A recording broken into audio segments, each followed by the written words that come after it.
Thank you so much. And for our third speaker, she's a former broadcast journalist from TV5 and Sovereign News Channel, a television and event host, a communication and media relations consultant, a happy wife, and a full-time mom. Let me call on Miss Heidi Santos-Perez.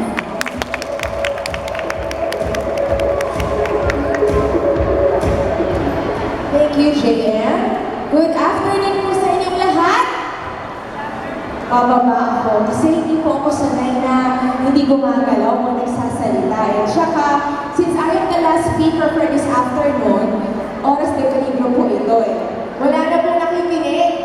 Hindi po ako mapayag na hindi kayo makinig kasi I traveled all the way from Quezon City. Pero alam niyo po ba na ako ay tubong Marilao? Ako po ay lumaki sa Marilao. Ang tatay ko po ay taga-poblasyon, nanay ko naman ay taga-Megawayan. So ako po ay 100% Bulakenyan. Asawa ko po yan. Ilonggo naman po yan, hindi siya Bulakenyan. Anyway, ang topic ko po ay medyo naiiba, pero mamaya po malalaman ninyo na mahalaga po siya sa breastfeeding topic natin. So, pwede po ba natin basahin yun nasa screen? Empowering the woman of today. Being empowered in every season of our lives. Okay. Ano po ba ang empowerment? From the word empower, yung power po, ano po sa Tagalog ang power? Ha? Pangyarihan. It's a strong word, di ba? Strong word po siya. Pero alam nyo, pagpasok ko pa lang kanina dito at napuno na po yung venue, na-sense ko po agad na may malakas po na kapangyarihan na nandito po. Lahat po kayo, bawat isa po sa inyo nagtataglay ng power. Agree? May power po ba kayo? Pero wala po kayong kabuhay-buhay. Parang walang power. May power po ba? Yes, of course. Empowered po. Yung pagpunta nyo lang po dito para makinig ay sinyalis na po na may empowerment po kayo. Empowered po kayo. Okay. Sabi po ng mga karamihan, kakaiba na daw po ang panahon ngayon. Ibang-iba na sa nakabislan po natin sa panahon ng mga lola at nanay natin. Tama po ba? Hindi po ba tayo ay lumaki sa panahon na nangangarap po tayong makilala ang ating Prince Charming? Sino po natawa si Mama Rim? Nakilala niyo po ba? For sure nakilala niyo yung Prince Charming. Kasi nagpunga na. Sino po ba ito hindi nangarap na iksal sa simbahan? Magsuot ng puting trahe de boda? Meron ba? Lahat, di ba? Nag-aaral ka pa, mamaya na yung pangarap na yan. Pero lahat tayo nangarap po, di ba? Agree? Lumaki tayo na ang primary goals natin, ang turo sa atin ay kasal, magkaanak, magtaguyod ng pamilya, mag-alaga ng mga anak, maging homemaker. Pero wala pong masama doon. Isa pong isang disente, it's a profession by itself. Pero sa panahon po ngayon nagbago ang lahat. Makikita niyo po ang mga kababaihan ngayon, nagkalat sa iba't ibang dako ng Pilipinas, maging sa labas ng Pilipinas, doing different roles. Lumabas na po ng tahanan ng mga bahay. Ay, lumabas na po ng tahanan ng mga may bahay. Masama po ba yun? Hindi, di ba? Okay, next slide please. Ano naman po ba ang masasabi ng kultura natin sa empowered women of today? Okay. May ipapakita po sa inyo mga litrato ng stereotypes. Ibig sabihin po ng stereotypes, ito po yung iniisip, yung popular na perception ng mundo kung ano ang itsura o ano ang ibig sabihin ng isang empowered woman. Ayan. Basahin lang po natin. Sabi nila, ang empowered woman daw ay liberated. Kita niyo yung itsura ng liberated? May nakaka-relate po ba sa inyo dyan? Ha? Go-getter. Nasa corporate world. Diba? Kaya angatan ang mga lalaking boss. Next slide please. Strong and fearless. Kita niyo po yung walang picture? Nakakamao siyang bigyan, do it. ay kayang gawin ang ginagawa po ng mga lalaki. Tama po ba? Pero lahat ba ng ginagawa ng mga lalaki kaya natin gawin? See? So, isa rin yung misconception. Kasi iba po tayo, kahit may gender equality, kung talagang iba female, male, sa salita pa lang, sa word pa lang, magkaiba na. Magkaiba po tayo. Hindi po natin kayang gawin ang ginagawa nila. Hindi rin nila kayang gawin ang ginagawa natin. Kaya ba nila mag-breastfeed? Hindi. Pero, meron silang kayang gawin na hindi natin kaya. At hindi ko na yun i-relate sa inyo kasi mas nasinsol tayo. Okay. Next. Ano pa yung susunod na picture? Leader. Hawak po niya ang mundo sa kanyang mga kamay. Okay.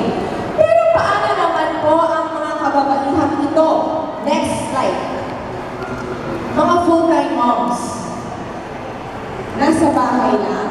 Naka-apron pagising ka lang, hindi na tinatanggal. Para pagtulog pagising, dire-diretso na ulit. Ito na yung second picture, multitasking na mami. Nagte-telepono, nagluluto, nagtuturo ng homework, nakikipaglaro sa bunso. May empowerment po ba sa dalawang litrato na to? Meron? Meron! Bakit? Akala niyo po ba madali ang mag-multitask? Ano po ibig sabihin ng multitasking? Yes, mami. Lahat ginagawa. Sabay-sabay, all at the same time. Diyan yung masisilayan ang tunay na kapangyarihan sa multitasking. Yan po ay innate sa ating mga kababaihan. Tama? Agree? Okay.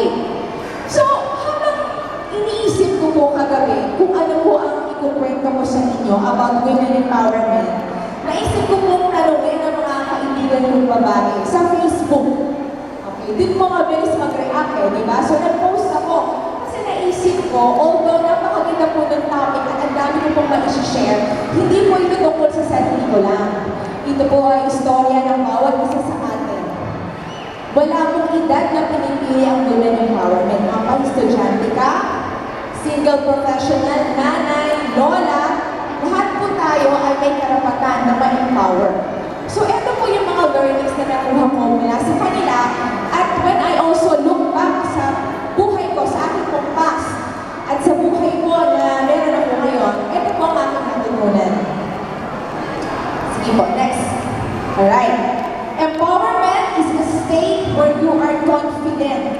May kumpiyansa sa sarili. May kumpiyansa ka ba sa sarili mo? Ma'am?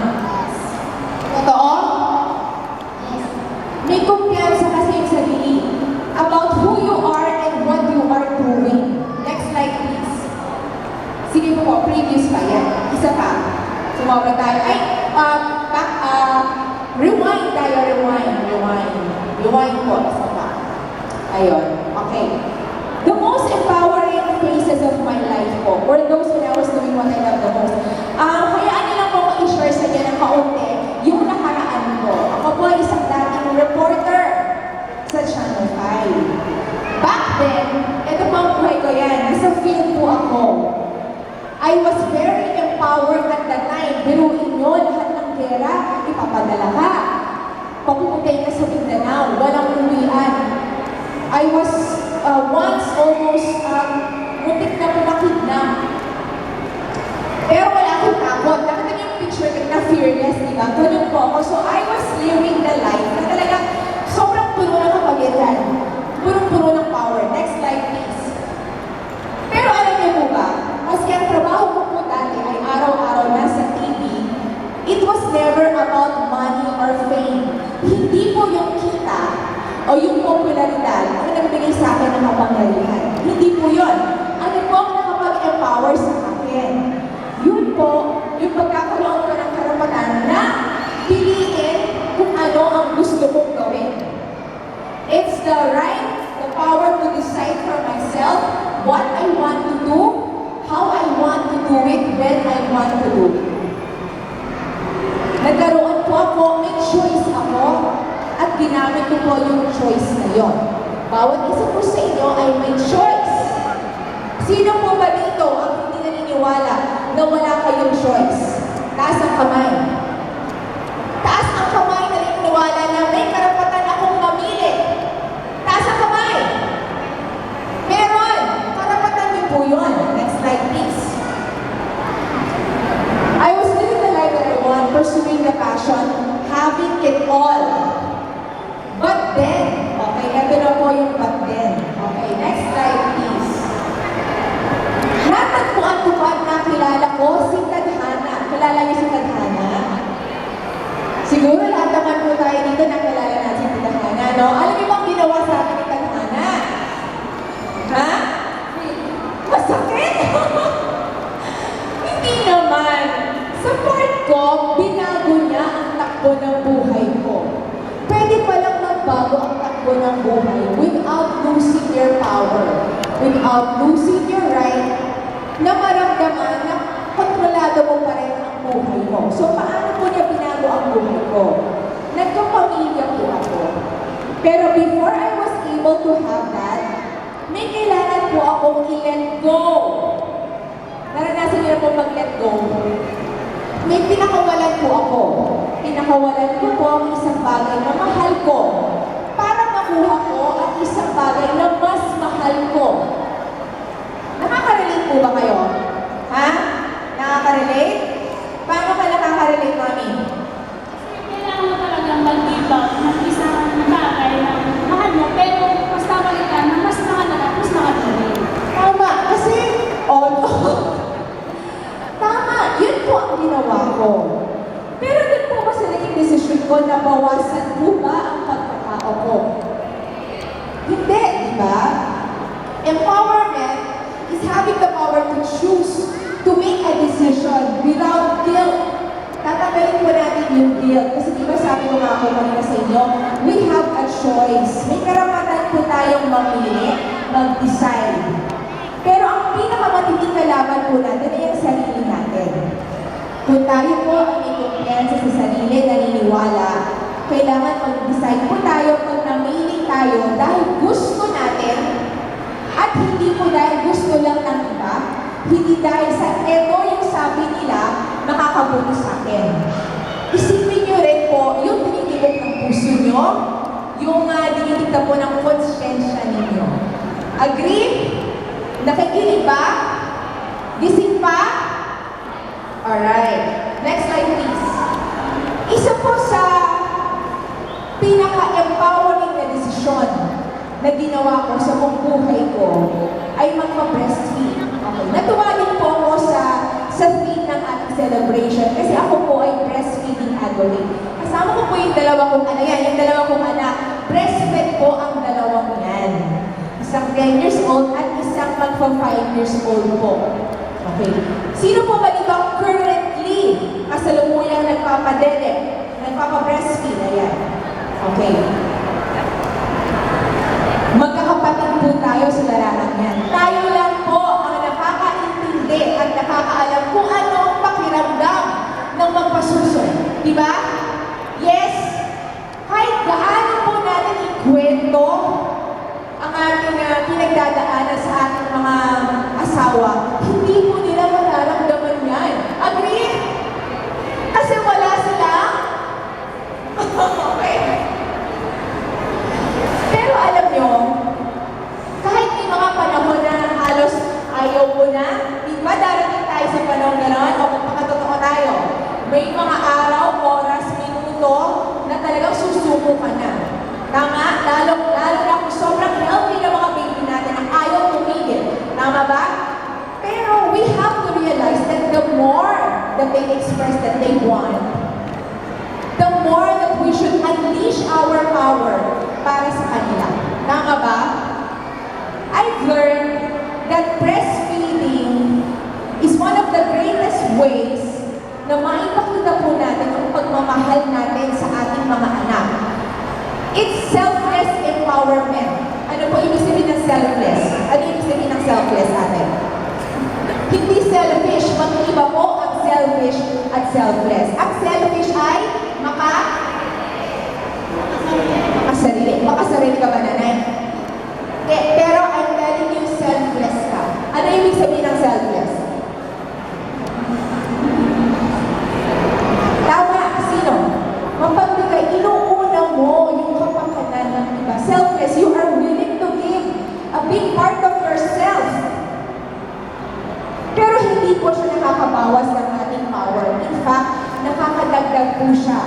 Dahil you choose to give to someone else. You decide to give to someone else. And that is what breastfeeding has taught me. Ganon din po ba ang naituro sa inyo ng breastfeeding? Ganon din po ba? Ganon din po ba? Di ba? Ako po, kung mamarampatin po ng Diyos na biyayaan kami ng isa pang anak, uulitin ko po ulit ang mga gabing walang tulog at ang mga araw na walang liguan. Di ba may mga araw hindi tayo makaligo? Di ba? Agree? Nakaka-relate kayo? Kasi hindi pwede. Because meron kang inuunang tao. At hindi yun reason, mga nanay, hindi yun reason para mag-self-pity kayo o maawa kayo sa mga sarili ninyo na parang wala na akong nagawa, ako hindi man pwede, minuto, segundo, hindi na ako naalis dito sa kama, ano ba naman hindi pa ako nakaligo? It's not that time para mag-self-pity po tayo. Instead, i-embrace po natin. Ano ba yung ibig sabihin na embrace? Niyayakap, di ba? Pag may niyakap po kayong tao, ano pong expression yun? Bakit kayo nagyayakap ng tao? Bakit? Kasi Mahal. Pero bakit mo siya niyayakap? Bakit? Dahil, because you don't want to let go. Diba? Ayaw mo makawala. Ine-embrace mo, ipinaparamdam mo yung pagmamahal mo by the warmth of your embrace. So you have to embrace that moment, mga nanay. I-embrace nyo. Kasi before you know it, tapos na po ang moment na yan. Napakabilis lang. Tama ba? Doon sa mga nanay dito na tapos lang mag-breastfeed. Taas ang kamay. Diba? Ang bilis lang ako nga. Sabi ko parang kailan lang. Tapos na pala yun. So imagine, kung sinayang niyo po yung mga panahon na sasabaling panahon na nareklamo kayo ng reklamo, nagsaselfie kayo, naawa kayo sa mga sarili niyo, na-miss po niyo yung joy. Yung kasiyahan na dapat yung maidulot sa inyo at sa mga anak ninyo. Breastfeeding po is a life-changing decision. Babaguhin po niya ang buhay, hindi lang ng ina, kundi pati na rin po ng mga anak ninyo. Agree? Agree? Alright, next slide please. Next pa po. Okay. So, malapit na po akong matapos. Ang gusto ko lang pong iwan sa inyo ay ang empowerment po ay choice ninyo. Parating pong inuulit-ulit ang choice. Kasi di ba nga po, lumaki po tayo na meron pong sa ating ibinibigay na eto lang ang set of choices mo. Mamimili ka lang dito. Hindi na po ganon. You have the power to choose the course of your life. May karapatan po kayo, may kapangyarihan po kayo na piliin kung anong klaseng buhay ang gusto nyong magkaroon kayo. May karapatan po kayo. Next slide please. So ano po gagawin natin? Hayaan po natin umusbong yung kapangyarihan na yun. Let the power shine out of you. May karapatan po kayong mamuhay to live the life that you have to the fullest. Kahit anuman pong estado ng buhay meron kayo ngayon. Anumang edad, nasaan man po kayo. Stay at home mom, nanay, asawa, full-time mom, working mom, nagtatrabaho sa abroad, walang trabaho, anuman pong season o estado ng buhay meron kayo. You have the power to embrace and live your life to the fullest. Dahil karapatan mo ang bawat isa sa atin ang maging empowered. Alright? So, huling katanungan, may power po ba kayo? Gaano kalakas ang power